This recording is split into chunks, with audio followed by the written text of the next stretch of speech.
যদি সংক্ষেপে বলি, এই মুহূর্তে সিনেমা বানাতে গিয়ে ধরেন আমি কি কি সমস্যা আসলে ফেস করতেছি। প্রথম যে সমস্যাটা আমি ফেস করতেছি সেটা হচ্ছে রাইটার। আমাদের সিনেমার গল্প নাই। আমাদের বাংলাদেশের সিনেমা ভারতের সিনেমা থেকে অনেক কাছাকাছি, কিন্তু ভারতের মধ্যেও তো মালায়ালাম বিভিন্ন ধরনের ছবি বানাচ্ছে, তামিল এক ধরনের ছবি বানাচ্ছে, কলকাতা এক ধরনের ছবি বানাচ্ছে। এখন মানে বাণিজ্যিক সিনেমা হবে সেটা কোনো সমস্যা নাই, কিন্তু বাণিজ্যিক সিনেমার মধ্যে তো একটা গল্প থাকতে হবে, যে গল্পটা আমাদের। এই আমাদের গল্প লেখার রাইটারটা কোথায়? এখানে সত্তর হয়ে আছেন, জাকির হোসেন রাজু স্যার আছেন, এরা মোস্ট সিনিয়র। আমি জানি না আসলে এই দায়িত্বটা কে নেবে, কিন্তু নতুনরা কি আসলে সিনেমা রাইটার হইতে চায়? বাংলাদেশে যদি কোনো লেখককে আমি জিজ্ঞেস করি তুমি কি কি বড় হয়ে কি হইতে চাও, ছোট ছেলেকে, ও কি কোনোদিন বড় হয়ে বলবে আমি বড় হয়ে সিনেমা লিখতে চাই? এই যে সিনেমা লিখতে চাই না, এইটাকে কি করা যায়, এই জায়গাটা কিভাবে কাজ করা যায় আমি জানি না। আমার মনে হয় এখানে একটা রাইটার হান্ট হইতে পারে, ছোট গল্প হান্ট হইতে পারে, কিন্তু মনে রাখতে হবে একই শাহরুখ খানের ছবি সুপার ডুপার হিট হয়, একই শাহরুখ খানের ছবি সুপার ডুপার ফ্লপ হয়, গল্প এবং বানানোর কারণে। সো গল্প রাইটার নাই আসলে, this is very alarming.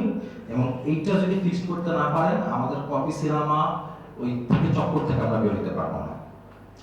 Second যেটা বলা হয় টেকনিশিয়ান ট্রেনিং। আমি যখন কোনো টেকনিশিয়ানের কাজ করতে যাই, খালি শুধু 600 সিনেমা করছি, 700 সিনেমা করছি, আলহামদুলিল্লাহ তারা সিনিয়র মানুষ, বাট 700 সিনেমা করে উনি ওই জায়গাতে আটকে আছে। ওনাকে আপডেট হইতে হবে, বর্তমানের ক্যামেরা কি, বর্তমানে টেকনোলজি কি, বর্তমানে কালার প্যাটার্ন কি, এইগুলো সে জানে না। এখন এটা কে জানাবে? ভারতে যে একটা ক্যামেরা যে অ্যাসোসিয়েশন আছে, সেখানে প্রতি নির্দিষ্ট সময় পর তাদের ট্রেনিং দিতে হয়, যদি ট্রেনিং না করে তাহলে তাদের লাইসেন্স বাদ হয়ে যায়, সেটা ক্যামেরা চালাতে পারে না। আমাদের এই আপডেটটা কি করবে? এই টেকনিশিয়ান আপডেট করতে হবে। আমি কিন্তু চাই না ইন্ডিয়া থেকে ফাইট ডিরেক্টর আনতে, আমার লাভ কি ভাই, আমার তো টাকা দিতে হয়, আমার টাকা নিতে হয়। কিন্তু আমি যখন পাই না তখন আমি কি করবো? কারণ আমার যে দর্শকটা সিনেমাটা দেখতেছে, ও তো এনিমেল যেমন দেখতেছে, ও দেখার সময় কিন্তু এটা ভাবে দেখবে না যাদের বাংলাদেশ আমার নিজেদের সিনেমা, আমাদের টেকনিশিয়ান নাই, না। সো এই টেকনিশিয়ানদের ডেভেলপ করতে হবে, ট্রেনিং দিতে হবে, এবং ট্রেনিং না দিলে কাজ করতে পারবে না, সমিতির মেম্বার থাকতে পারবে না, কিছু একটা করতে হবে।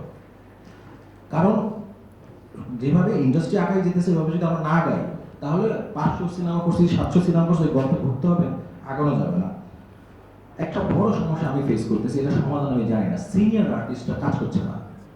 আমার সর্বশেষ সিনেমার জন্য আমি আলমগীর ভাইয়ের ফোন করলাম, উনি বললেন যে হিমেল আমার শরীর ভালো না। আফজাল ভাইয়ের ফোন করলাম, একটা ইন্ডাস্ট্রি, আমাদের ইন্ডাস্ট্রি কমল হাসান কই, রজনীকান্ত, অমিতাভ বচ্চন কোথায়, শাবানা ম্যাডাম ছেড়ে দিয়েছেন, ববিতা আমার কাজ করতেছেন না।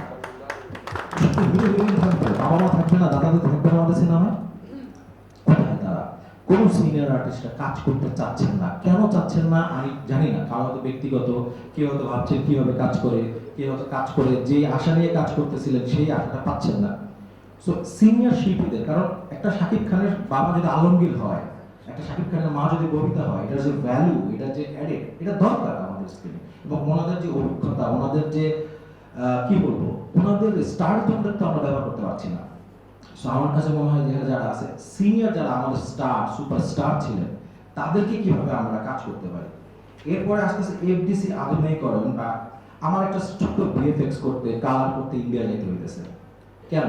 আমি প্লেন ফেয়ারতে, এখানে সবাই বলে আপনার ভারত চলে যায়, ভাই ভারত আমাকে যেতে হচ্ছে কেন? ভারতে আমার প্রডিউসারে তো টাকা যাচ্ছে, প্লেন ফেয়ার যায়, হোটেল ফেয়ার যায়, কিন্তু এখানে আমি পাচ্ছি না। এখানে এই জিনিসটা তৈরি করতে পারে না। আমি জানি না ডিম আগে না মুরগি আগে, যে কে আসলে তৈরি করবে, কিন্তু কারো আসলে উদ্যোগটা নিতে হবে। একজন কালারিস্ট আনেন, একজন ভিএফএক্স আনেন, আমার তো দরকার নেই আমাদের ইন্ডাস্ট্রি অনুযায়ী অনেক লোক আনা।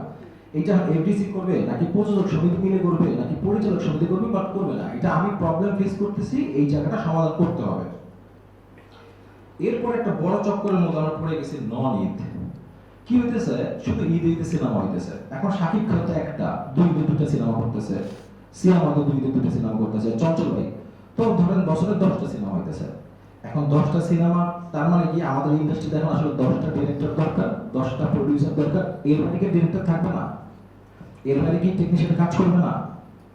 এই সমস্যার সমাধানটা আসলে আমাদের করতে হবে সামগ্রিকভাবে। আমি একটা কাজের জন্য সাকিব ভাইয়ের সাথে কথা বলতেছিলাম, তো সাকিব ভাই বলে যে তুই ঈদ কর, বললাম যে না আমি ঈদ না, একটা নন ঈদ করতে চাই, দেখি না কি হয়। কিছুদিন আগে দরদ নামে একটা সিনেমা রিলিজ হয়েছিল, আমার যতটুকু মনে পড়ে দরদের ওপেনিং এখন পর্যন্ত রেকর্ড ওপেনিং।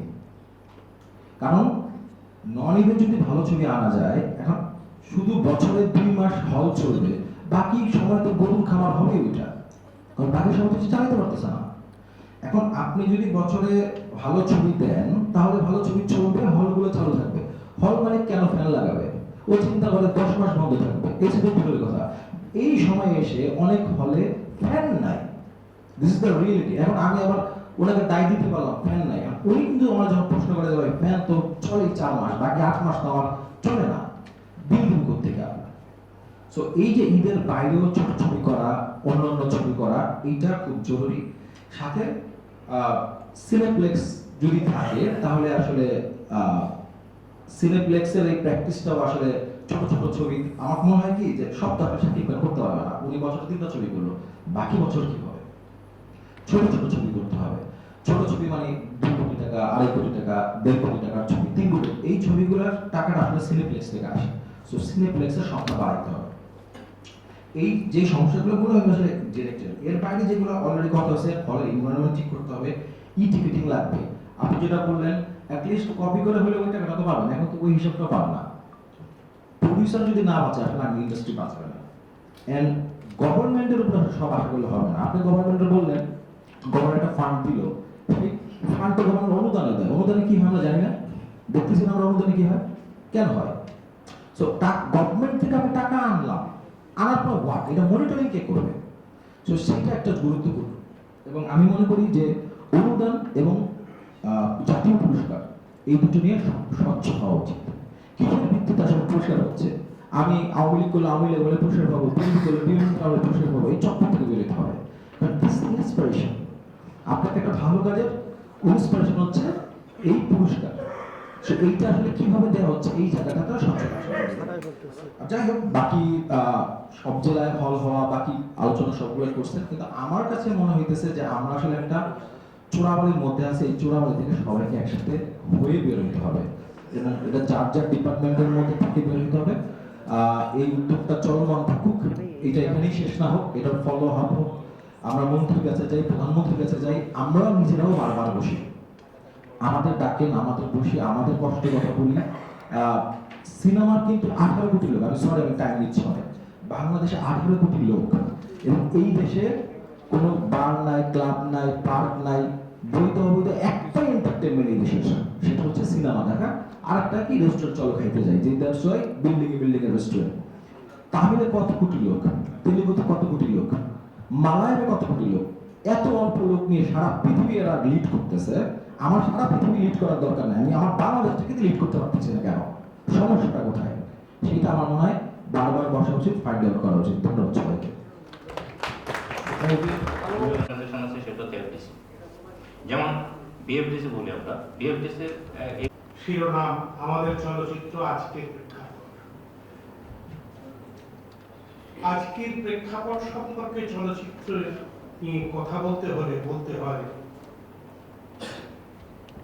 খসরুর কথা করে বলতে হয়, পয়েন্ট আউট করতে হবে যে 17 দিন কেন একটি সিনেমার শুটিং বন্ধ ছিল। টোটাল ইন্ডাস্ট্রি আমার সাথে এক হবে না, কিন্তু আমি টোটাল ইন্ডাস্ট্রি একজনের উপর নির্ভর করছি। এ দিয়ে একটি ইন্ডাস্ট্রি চলতে পারে না, একজনের উপর নির্ভর করে একটি ইন্ডাস্ট্রি চলতে পারে। কি আশ্চর্য কাণ্ড, গত ঈদে রিলিজ হলো তার জন্য 20,000 টাকার স্টেশন ছিল যখন আমরা পরিচালক ছিলাম, সেই জায়গায় ছবিটা নিয়েছে 14 লক্ষ টাকা দিয়ে। কি অদ্ভুত বিষয়, ছবি ব্যবসা তো আছে, কিন্তু একজন নির্ভর হলে তো হবে না। এই 14 লক্ষ টাকা যদি 5টা ছবিতে রেন্টাল হতো, তাহলে 5 জন প্রযোজক বেঁচে যেত।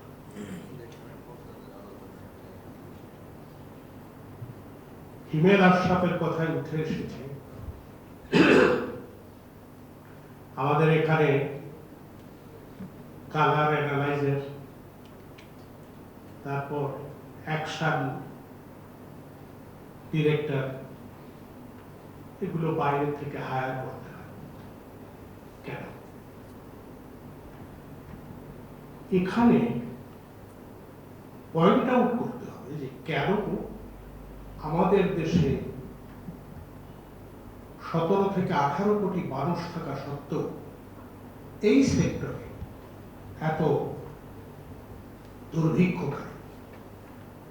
কেন আসতে চায়? ট্যালেন্টের অভাব বাংলাদেশে? না, ট্যালেন্টের অভাব নেই। তাহলে তারা আসতে চায় না কেন? এইটাকে প্রফেশন হিসাবে নিয়ে তারা সার্ভাইভ করতে পারে। তারা যে প্রতিভাবান, যে প্রতিভা নিয়ে শিক্ষা নিয়ে আসবে, সে এখানে এসে সে তার উপযুক্ত রেমুনারেশন বা উপযুক্ত পারিশ্রমিক, উপযুক্ত সম্মানই পাবে না। সেই বিধায় সে এখানে আসতে চায় না। কথা উঠে এসেছে, পয়েন্ট আউট করে বলতে চাই, শিবাসানুর কথা, ই টিকেটিং এবং সিনেপ্লেক্স।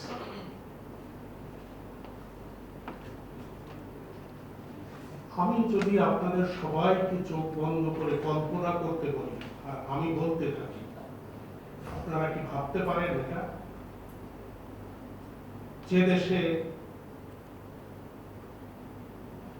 যে দেশের সরকারি বাজেট হয় এখন 7 থেকে 8 লক্ষ কোটি টাকা, সেই দেশে একটি সেক্টরকে পুনরুজ্জীবিত করতে, কেন পুনরুজ্জীবিত করতে হবে তার প্রয়োজনও আমি আপনাদের বলব। এই সেক্টরটাকে পুনরুজ্জীবিত করতে যদি 15,000 কোটি, 20,000 কোটি টাকা খরচ করেন, অসুবিধা কোথায়? আপনি চিন্তা করেন মনে মনে, ঢাকা টু ভাঙ্গা পর্যন্ত হাইওয়ে, আপনি হাইওয়ে দিয়ে যাচ্ছেন, পথিমধ্যে 2টা কমপ্লেক্স দেখলেন, 5 একর জমি নিয়ে 2টা কমপ্লেক্স, 5 একর জমি নিয়ে এক একটা কমপ্লেক্স। সেখানে কি কি কি আছে ভেতরে? বিশাল প্রাচীর দেওয়া, কি কি আছে? সেখানে একটা ব্যাংক থাকবে, সেখানে ডিপার্টমেন্টাল স্টোর থাকবে, সেখানে ফুড কোর্ট থাকবে, সেখানে এটিএম বুথ থাকবে, সেখানে যাত্রার মঞ্চ থাকবে, নাটকের মঞ্চ থাকবে, সেখানে 3টি সিনেপ্লেক্স থাকবে। হোক না 2,000 কোটি টাকা দেয়। এরকম যদি রাস্তার পাশে, মেইন রোডের পাশে আপনি 20টা থেকে 30টা সিনেপ্লেক্স করতে পারেন সরকারি উদ্যোগে, আপনি হয়তো বলতে পারেন সরকার কেন এই উদ্যোগ নেবে, কেন প্রাইভেট? সরকার উদ্যোগ নিয়ে কাকে দেবে? সরকার ভাড়া দেবে, রেন্ট পাবে সরকার। এক জায়গা থেকে ই টিকেটিং হয়ে একটা সেন্ট্রাল সার্ভার থাকবে এফডিসিতে, যেখান থেকে এক এ টাইম এই সমস্ত সিনেমা হলগুলো সিনেমা সুইচ টিপ দেবে, একসাথে সমস্ত সিনেমা হলগুলো শো শুরু হবে। ভাবতে পারি না আমরা? মাত্র 15 থেকে 20,000 কোটি টাকা জাতীয় বাজেট থেকে। লোকের হিসেব করে লাভ নেই। 20 কোটি লোক আছে, একজনে বলেছে 35 কোটি বাঙালি আছে। সবাই সিনেমা দেখে না। আমাদের দেশের লোক সিনেমার প্রতি অনীহা হয়ে গেছে। কেন? এই উপমহাদেশে সর্বপ্রথম ছবিটি নির্মিত হয়েছিল সমাজ চলচ্চিত্র আলোমারা। কিছুই না, এখন সহজেই দেখতে পাবেন ইউটিউবে কিংবা ইয়েতে সার্চ দিয়ে আলোমারা দিলেই আপনি দেখতে পাবেন, এইখানে বসে দেখতে পাবেন। সেই ছবিতে 13টি গান সংযোজিত হয়েছিল, 13টি গান। কেন? সারা পৃথিবীতে এক ধরনের ছবি হচ্ছে, ভারতবর্ষে একটি হিন্দি ছবি নির্মিত হলো, সেখানে 13টি গান কেন হলো? এখানকার মানুষের জীবনযাত্রা, এখানকার মানুষের স্বভাব, এখানকার মানুষের কালচার আলাদা। এদের জীবনের সাথে সঙ্গীত জড়িয়ে আছে। আমাদের দেশের একজন কৃষক কেটস পরে কৃষিকাজ করতে যায় না, সে লুঙ্গি পরে যায় এবং সে যখন দক্ষিণা বাতাসে ধানের খেতে সে একটু হাওয়া পায়, তখন কিন্তু সে নিজের মন আনন্দেই সে গান গেয়ে ওঠে। যখন একজন নৌকা চালক নৌকা দিয়ে যাচ্ছে, তখন কিন্তু সে একা থাকলে নিজের মন আনন্দেই সে গান গেয়ে ওঠে। যখন আমার মা হোসেন আলীকে হারাবে, তখন সে কেঁদে উঠে সুরে, সে তখন কবি হয়ে যায়, নিজেই কবি হয়। কি রচনা করে? আমার হোসেন আলী আমার কাছে ভাবছেছিল, আমি দিতে পারি নাই রে বাবা হোসেন আলী। সুর, কবিতা আমার মা নিজের অজান্তে রচনা করেছে। অতএব আমি বলতে চাই, সুরের সাথে আমাদের জীবন জড়িত। সেই সিনেমাকে আপনারা গান বিবর্জিত সিনেমা করে ফেলেছেন। গান থাকলে নাকি, নাচ গান থাকলে নাকি ছবি অচ্ছুত, এগুলো দেখিস কেন? এগুলো বাংলা ছবি দেখা যায় না। তোরা এই নাচ গানের ছবি দেখিস কিভাবে? আমি বলবো সিনেমার প্রয়োজন আছে। কিভাবে প্রয়োজন আছে জানেন? আমি একটি ছোট্ট গল্প, এটাই আমার শেষ হবে, ছোট্ট গল্প বলে শেষ হচ্ছে। একটি সিনেমা হলে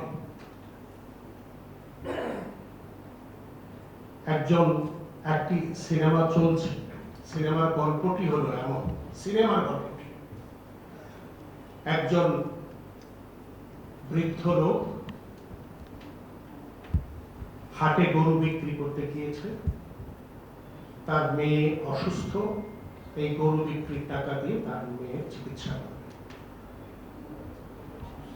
সে যখন গরুটি বিক্রি করে ফিরছিল রাস্তায়, তখন একজন হাইজ্যাকার এসে তার পিঠে চাকু ধরেছে, ধরে তার থেকে তার ওই গরু বিক্রির টাকাটা ছিনতাই করে নিয়ে গেল। এবং যখন ছিনতাই করে নিয়ে দৌড় দিল, তখন সে চিৎকার করে বলছে, ভাই আমার সর্বস্ব নিয়ে গেল, আপনারা কে আছেন বাঁচান। বাংলা সিনেমা, বাংলা সিনেমার গল্পের নায়ক ছিল সেখানে। নায়ক দৌড় দিল, সেই দৌড়টি ধারণ করলো ক্যামেরাম্যান এবং পরিচালক স্লো মোশন। তখন সিনেমা হলের পরিস্থিতি কি থাকবে আপনারা বলেন? তালি দেবেন? সমগ্র সিনেমা হল হাতের তালিতে ফেলে পড়বে। আমি আপনাদের কাছে প্রশ্ন ছিল, ঠিক এমনি ছিনতাই করে আরেকটি ছেলে, সে সেই টাকা দিয়ে ওই হলে বসে তখন সিনেমা দেখছে, সে কি করবে? সে কি হাতে তালি দেবে? আপনারা অনেকেই তাৎক্ষণিকভাবে উত্তর দিতে পারবেন না, কিন্তু আমার গবেষণা আছে, আমি উত্তর দেব।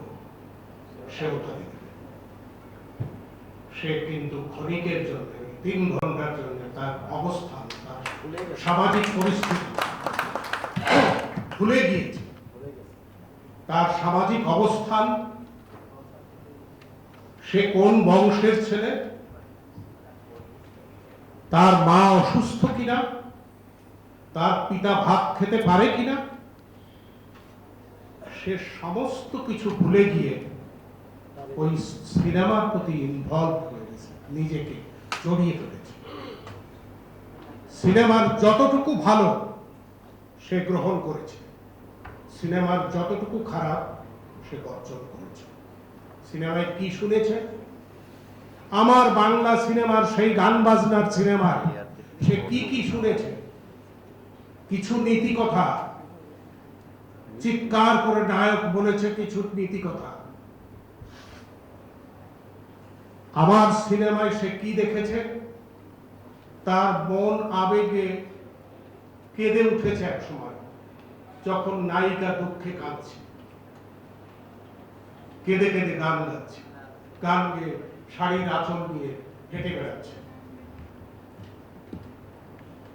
এটি আমার সিনেমার কালচার, আমার সিনেমার কালচার, নট আমার কালচার, সিনেমার কালচার। এই কালচারটা শুরু করেছিল কে?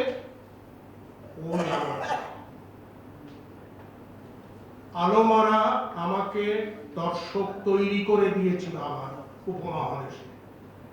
এই কালচারের সিনেমা তৈরি করার জন্য সে আমাকে উদ্বুদ্ধ করেছিল, এবং পরবর্তীতে আমাদের এই উপমহাদেশের সিনেমা বলতেই আমরা সেইটা বুঝতাম। আমরা সুচিত্রা সেন, উত্তম কুমারকে দারুণ শ্রদ্ধা করি। সুচিত্রা সেন, উত্তম কুমার কি কোনো আর্ট ছবিতে অভিনয় করেছে? তারা নাচ গানের ছবিতেই অভিনয় করেছে।